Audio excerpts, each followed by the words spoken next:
नमस्कार, एक बार फिर से स्वागत है फास्टर प्लस न्यूज में और मैं हूं अजय कुमार। उपस्थित है जनपद कुशीनगर के रामकोला विधानसभा क्षेत्र अंतर्गत ये कप्तानगंज नगर निगम में। जैसे कि आप सभी को पता है कि चुनाव का प्रचार का आखिरी दिन है और चुनाव प्रसार करना बंद हो चुका है, जनसंपर्क करना बंद हो चुका है। ऐसे में हमारी चुनावी भिड़ंत यहाँ जा रही थी तो भारतीय जनता पार्टी के कार्यालय पे मैं मौजूद हूँ इस समय और यही हमारी चुनावी चक्कर रुक गई। यहाँ कुछ कार्यकर्ता हैं, इनसे मिलेंगे और बात करेंगे इस बार भारतीय जनता पार्टी कितनी सीटों से जीत रही है। बहुत सारे मुद्दों पे बात करेंगे और हमारे साथ इस समय मौजूद हैं जिला संयोजक और विधानसभा के सचिव जी हमारे साथ मौजूद हैं। आइए हम इनसे बात करते हैं और जानते हैं। बहुत बहुत स्वागत नेताजी, कैसे हैं? बहुत बढ़िया, बहुत बहुत बधाई आप लोग को कि जागरूकता पैदा किए हैं, मतदान के लोगों को जागरूक किए हैं और आप भी चाहते हैं कि मतदान का प्रतिशत बढ़े, जनता जागरूक हो और जनता जब जागरूक होगी तो मतदान का प्रतिशत भी बढ़ेगा और मतदान का प्रतिशत बढ़ेगा तो देश का भविष्य और उज्जवल होगा। नेताजी बात करेंगे, होली आने वाला है, क्या उत्साह है? कौन सा गुलाल उड़ने वाला है? पहली बात तो ये है कि 10 तारीख को जब चुनाव के नतीजे आ जाएंगे तो होली का उत्साह और दोगुना हो जाएगा। दूसरी बात माता बहनों के लिए है कि भारतीय जनता पार्टी ने अपने संकल्प पत्र में घोषणा किया है कि होली और दीपावली में सिलेंडर मुफ्त में दिया जाएगा और ये बहुत बड़ी खुशखबरी है कि पहली होली ये होने जा रही है। इस होली में इस बात का प्रयास अगर सरकार अपनी मुख्यमंत्री योगी आदित्यनाथ जी आए तो पहला प्रयास यही करेंगे कि होली के अवसर पर जो सिलेंडर मुफ्त मिलने वाला है उसकी प्रक्रिया शुरू कराएंगे। तो सुन लीजिए, अगर उत्तर प्रदेश में भारतीय जनता पार्टी की सरकार बनती है तो माताओं और बहनों को और पूरे उत्तर प्रदेश के वासियों को फ्री में मुफ्त में गैस सिलेंडर मिलने वाला है। तो नेताजी हम बात करेंगे विधानसभा चुनाव की तैयारी कैसी चल रही है? विधानसभा चुनाव का प्रचार कल सायंकाल 5 बजे बंद हो गया। भारतीय जनता पार्टी के राष्ट्रीय अध्यक्ष आदरणीय जेपी नड्डा जी का अंतिम सभा इस विधानसभा में लक्ष्मीगंज में रहा। बहुत ही हजारों के कार्यकर्ता वहाँ इकट्ठा हुए थे। बहुत ही अच्छा भाषण उनका रहा। उन्होंने हर समस्याओं पे विस्तृत रूप से विचार विमर्श किया, चर्चा किया और अपने उद्बोधन के दौरान उन्होंने कहा कि जो भी यहाँ की समस्याएं हमारी निजी समस्या है, चुनाव चूँकि चल रहा है इसलिए हम कोई इस तरह की घोषणा नहीं कर सकते, लेकिन वहाँ के समस्याओं का स्वतः संज्ञान ले लिया उन्होंने। लड़ाई कितनी टफ है? हमारी लिए कोई लड़ाई है ही नहीं है। भारतीय जनता पार्टी अपने कार्यों के आधार पर इस समय मैदान में है। यहाँ कोई लड़ाई का प्रश्न ही नहीं है। दूसरे व्यक्ति कहाँ तक हैं, ये अपनी उपस्थिति कहाँ तक दर्ज कराना है उनको सोचना है। हम लोग तो इस समय समाज के 80% लोगों के बीच में उपस्थित होकर भारतीय जनता पार्टी के विकास के कार्य को और कोई भी तुष्टिकरण न हो इस बात के लिए पूरी प्रामाणिकता के साथ अपने हम लोग प्रचार में लगे हुए हैं। नेताजी मुस्कुरा रहे हैं, मुस्कान का क्या संदेश है? मुस्कान का संदेश है सुखद परिणाम हम लोग के पक्ष में आने वाला है और भारतीय जनता पार्टी जी की जीत होगी। योगी मोदी के नेतृत्व में यह देश और प्रदेश चलेगा। कितनी सीट निकालने वाली है भारतीय जनता पार्टी? हम पहले भी कह चुके हैं कि हम 300 से ऊपर पहुंचेंगे और हो सकता है 300 से ऊपर जो पिछला रिकॉर्ड रहा उसको भी हम आगे पार कर जाएं। अखिलेश जी तो कहते हैं हम 400 निकाले हैं, बाकी 3 भारतीय जनता पार्टी के लिए छोड़ दिए हैं। अखिलेश जी जो परिवारवादी हैं वो अपने परिवार के बारे में सोचेंगे, उससे आगे नहीं बढ़ पाएंगे। वो तो चांदी का चम्मच लेके पैदा हुए हैं। आम गरीबों की बात उनको क्या पता होगी। नरेंद्र मोदी भारत के जो प्रधानमंत्री हैं एक चाय बेचने वाले थे, गरीब परिवार के व्यक्ति थे। आज भारत के प्रधानमंत्री है तो गरीबों की चिंता कर रहे हैं और वो गरीबों की चिंता कर रहे हैं जिनका आज तक बैंक में खाता नहीं था। 40 करोड़ बैंक में खाता खुलवाया जीरो बैलेंस पे। ये पहली बार इतिहास बना भारत में कि केवल गरीबों का खाता खुलवाया गया जीरो बैलेंस पे। जनधन योजना के अंतर्गत उन्होंने कहा कि आप खाता खुलवाइए, मोदी गारंटर रहेंगे। पहले बैंकों में खाता में गारंटर लगता था, अब उसकी कोई जरूरत नहीं रही। जनधन खाता में आराम से जीरो बैलेंस पे खाता खुल रहा है और मोदी जी ने कहा खाता इसलिए ना खुलवाए कि आपको बैंक में पैसा जमा करना हमारे गरीब भाई, मोदी आपको पैसा भेजेगा इसलिए खाता खुलवाइए और वो हो रहा है। मोदी जी ने सीधे कहा है कि जो भी संसाधन हम भेजेंगे वो सीधे उस व्यक्ति को पहुंचे, उसको सीधे लाभ मिले। बिचौलिया की व्यवस्था समाप्त कर दी गई, जो कमीशनबाजी बीच में चलती थी सब बंद कर दी गई। नेताजी बात करेंगे पूर्वांचल में किस सीट पे आपको संदेह है कि भारतीय जनता पार्टी की सीट नहीं निकलने वाली? देखिए, पहली बात तो जहां से हमारा प्रत्याशी कमल का फूल चुनाव चिन्ह लेके खड़ा है वहां तो 100% हम जीत रहे हैं। जहां हमारा गठबंधन का प्रत्याशी खड़ा है वहां पे हमको जनता के बीच में बताना पड़ रहा है कि हमारा चुनाव चिन्ह यहाँ पे थाली भरा भोजन भरा थाली है। इस नाते थोड़ी वहाँ सुविधाएं कुछ दिक्कतें आ रही हैं, लेकिन फिर भी हम पूरा प्रयास कर रहे हैं कि हम मतदाताओं के पास पहुँच के अपने उस प्रत्याशी के बारे में जो गठबंधन के हैं उनके चुनाव चिन्ह के बारे में लोगों को बता सकें। नेताजी बात करेंगे रामकोला विधानसभा में ये जो लक्ष्मीगंज का चीनी मिल है उसको राजनीतिक मुद्दा बनाया जाता है। क्या लग रहा है कि यहाँ की भारतीय जनता पार्टी सीट निकालती है तो चीनी मिल चलेगा या राजनीतिक मुद्दा ही बन के रह जाएगा? बहुत सही आपने प्रश्न उठाया, चूंकि रामकोला विधानसभा की समस्या है ये, और रामकोला विधानसभा के अंतर्गत ही लक्ष्मीगंज चीनी मिल आता है। एक बात स्पष्ट कर दें कि सपा बसपा की गवर्नमेंट में इन चीनी मिलों को औने पौने में बेच दिया गया था। 37 चीनी मिलों को बंद कर दिया गया था। भारतीय जनता पार्टी की 2017 में जब उत्तर प्रदेश में सरकार बनी तो योगी आदित्यनाथ ने 11 चीनी मिलों को चालू किया और 4 यूनिट नए चीनी मिलों को लगाया। ये इसलिए विश्वास करिए कि भारतीय जनता पार्टी पुनः इसकी चिंता करेगी। अब भारतीय जनता पार्टी जो कहती है वो करती है, अन्य की तरह खोखली बातें नहीं करती है। इसलिए हमारे राष्ट्रीय अध्यक्ष ने विश्वास दिलाया है कि लक्ष्मीगंज चीनी मिल की हम चिंता करेंगे। जैसे 1990 में फर्टिलाइजर बंद हो गया था गोरखपुर का और कोई किसी ने नहीं खुलवा पाया, हमारे मोदी जी ने घोषणा किया था कि हम इसको खुलवाएंगे और 32 साल के बाद उन्होंने इस डबल पावर के साथ फर्टिलाइजर फैक्ट्री को चालू कराया। उसी तरह विश्वास रखिए लक्ष्मीगंज चीनी मिल पुनः चालू होगी, इस बात का पूरा प्रयास होगा। नेताजी एक छोटा सा सवाल, भारतीय जनता पार्टी को बहुत सारे नेताओं ने छोड़ दिया, क्यों? देखिए, कोई नेता किसी पार्टी को नहीं छोड़ा है, वो व्यक्ति केवल छोड़ा है जो पूरा 5 साल मलाई काट के गया है, और वो मलाई वाला व्यक्ति छोड़ा है। यहाँ भारतीय जनता पार्टी में सभी त्यागी व्यक्ति होते हैं, हमारे देवतुल्य कार्यकर्ता होते हैं, ऐसे कार्यकर्ता होते हैं जिनको पार्टी के किसी जनप्रतिनिधि से कोई लालच नहीं होता है। वो केवल भारतीय जनता पार्टी के लिए समर्पित रहते हैं, दिन रात उनकी सेवा में रहते हैं। वो जानते हैं कि हमारा देश जब सशक्त होगा, विश्व में देश की पहचान बनेगी। आज विश्व के शक्तिशाली व्यक्तियों में भारत के प्रधानमंत्री का नाम हो रहा है। आज यूक्रेन और रसिया दोनों ने ये अपने सेनाओं को स्पष्ट कर दिया है कि जहां भारतीय झंडा लगा हुआ कोई गाड़ी जा रहा है उस गाड़ी को छूना तक नहीं है। ये आज भारत के प्रधानमंत्री की हैसियत दिखाई दे रही है विश्व में। ये विचार करने की बात है। हमारे 4 केंद्रीय मंत्री हमारे भारतीयों को लेने के लिए एयरपोर्ट में गए हैं अपनी गाड़ियों से और उनको रेस्क्यू करके ले आ रहे हैं। ये भारत की शक्तिशाली भारत की कल्पना है आज जो दिखाई दे रही है। नेताजी बात करेंगे आपसे, क्योंकि नेताजी हैं, इन्होंने लगभग 23 वर्षों तक कांग्रेस पार्टी में सेवा देने का काम किया, झंडा लेके चलने का काम किया और आज भगवाधारी हो गए हैं, यानी कि भारतीय जनता पार्टी के सदस्यता ग्रहण कर लिए। नेताजी क्या लगा, क्यों सदस्यता लिए भारतीय जनता पार्टी? बहुत ही अच्छा लगा इनके विचार से, इनके विचार पार्टी की नीतियों से मुझको मिला। मैं उनके सिद्धांतों का पढ़ा और उस नाते मैंने भारतीय जनता पार्टी ज्वाइन किया। मैं उस पर कायम हूँ, उसमें कार्य करूँगा। उस पार्टी की नीतियों के बारे में जो भी सरकार भेजती है मैं जन जन तक पहुंचाने का काम करूंगा। कितनी जनसंख्या जुड़ रही है भारतीय जनता पार्टी में? बहुत तेजी से लोग भारतीय जनता पार्टी को अपना रहे हैं, इस नाते कि यह देश मजबूत हुआ है।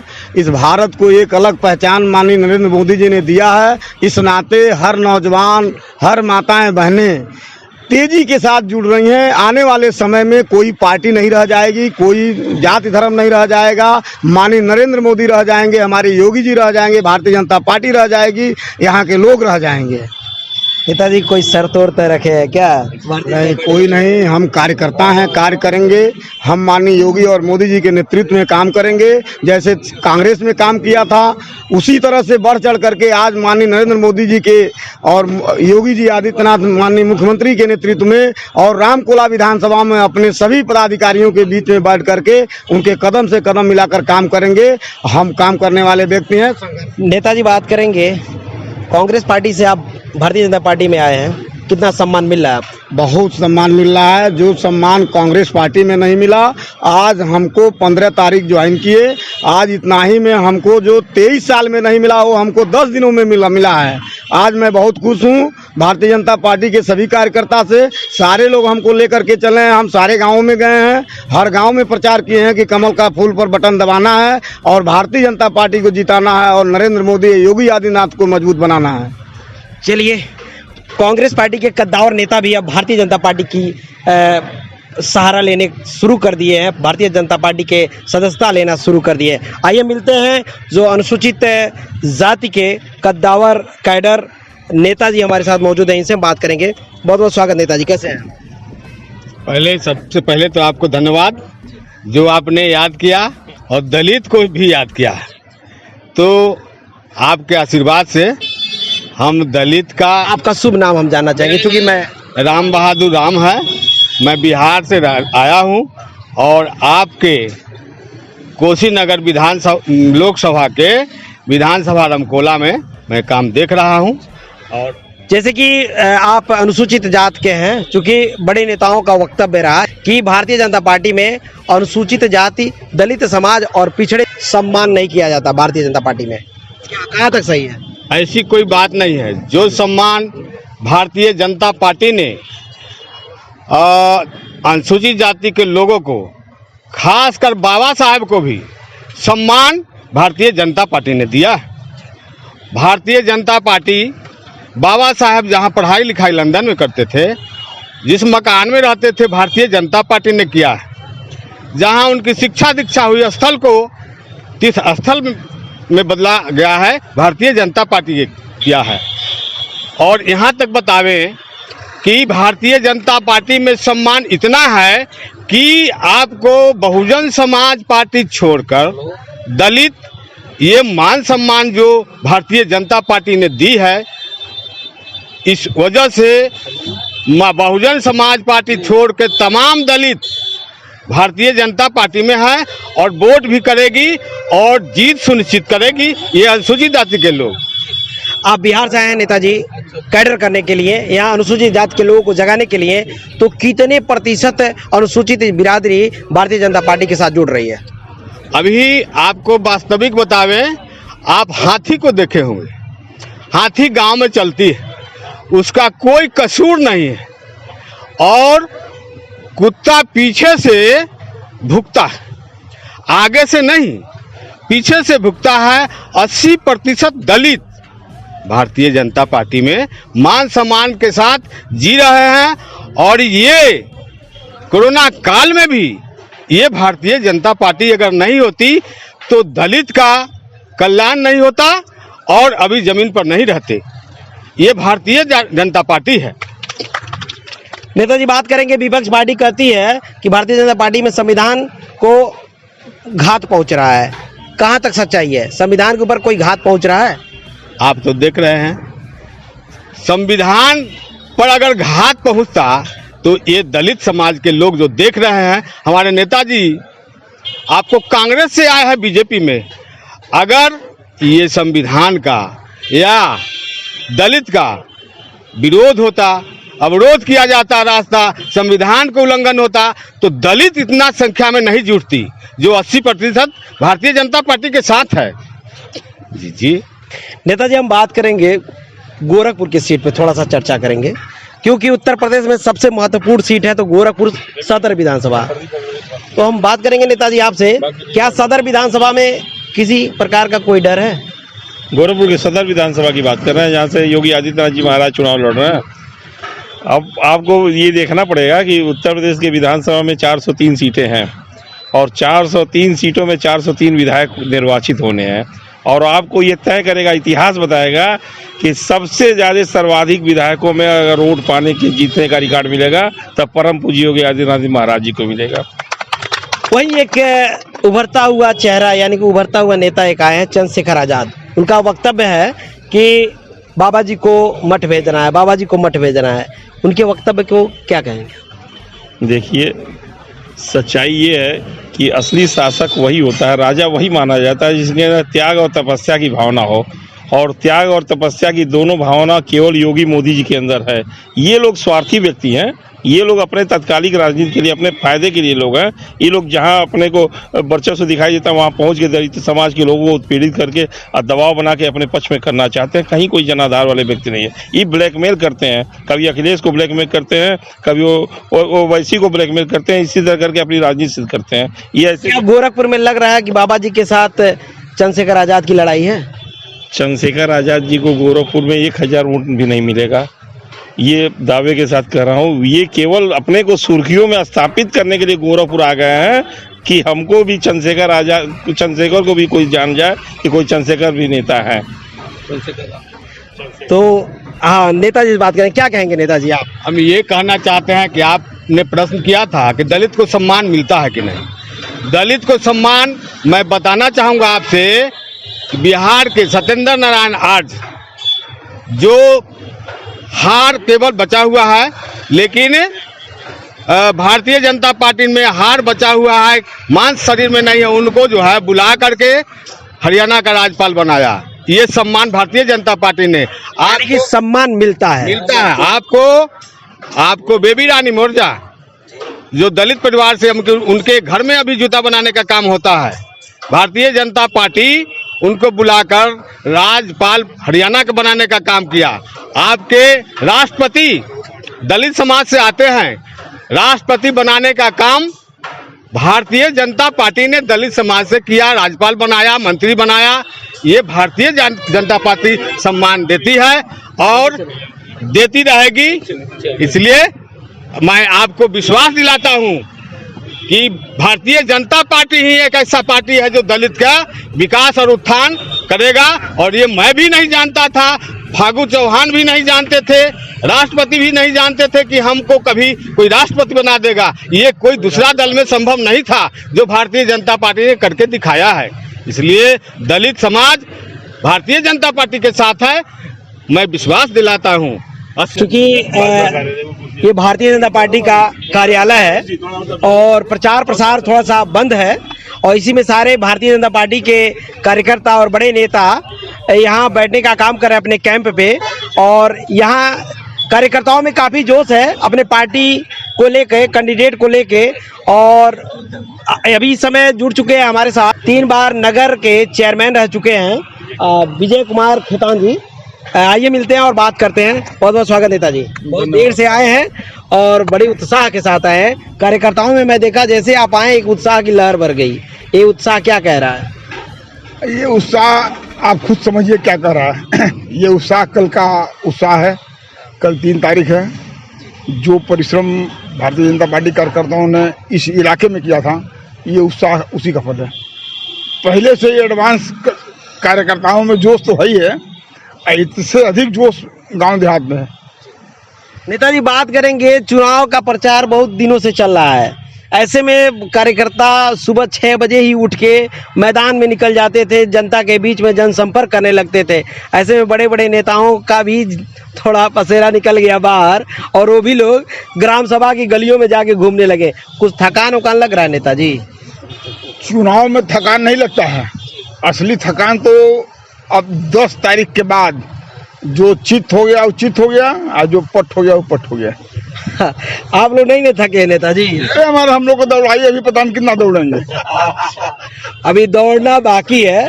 तो नेताजी एक बार फिर कहेंगे, होली आने वाला है, कौन सा गुलाल उड़ेगा? होली में बस केसरिया उड़ता है, बाकी तो कौन उड़ता है, हरा तो उड़ेगा नहीं। अच्छा, होली आने वाला है, केसरिया रंग उड़ने वाला है। तो नेताजी एक सवाल और कि आपने विनय गौड़ जी के लिए जो यहाँ के प्रत्याशी हैं उनके लिए क्या कहना चाहेंगे, जनता से क्या अपील करना चाहेंगे? विनय गौड़ जी देखिए पूर्व में जिला पंचायत अध्यक्ष रहे हैं और विनय गौड़ जी सीधे साधे व्यक्ति हैं। हम तो यहाँ तक सुनते हैं कि वो भक्त आदमी है। तो इस इलाके के जनता को भक्ते चाहिए, इस इलाके की जनता को रावण नहीं चाहिए। इसके पहले हम लोगों ने किसी को चुन लिया था, वो किसी रावण से कम नहीं था।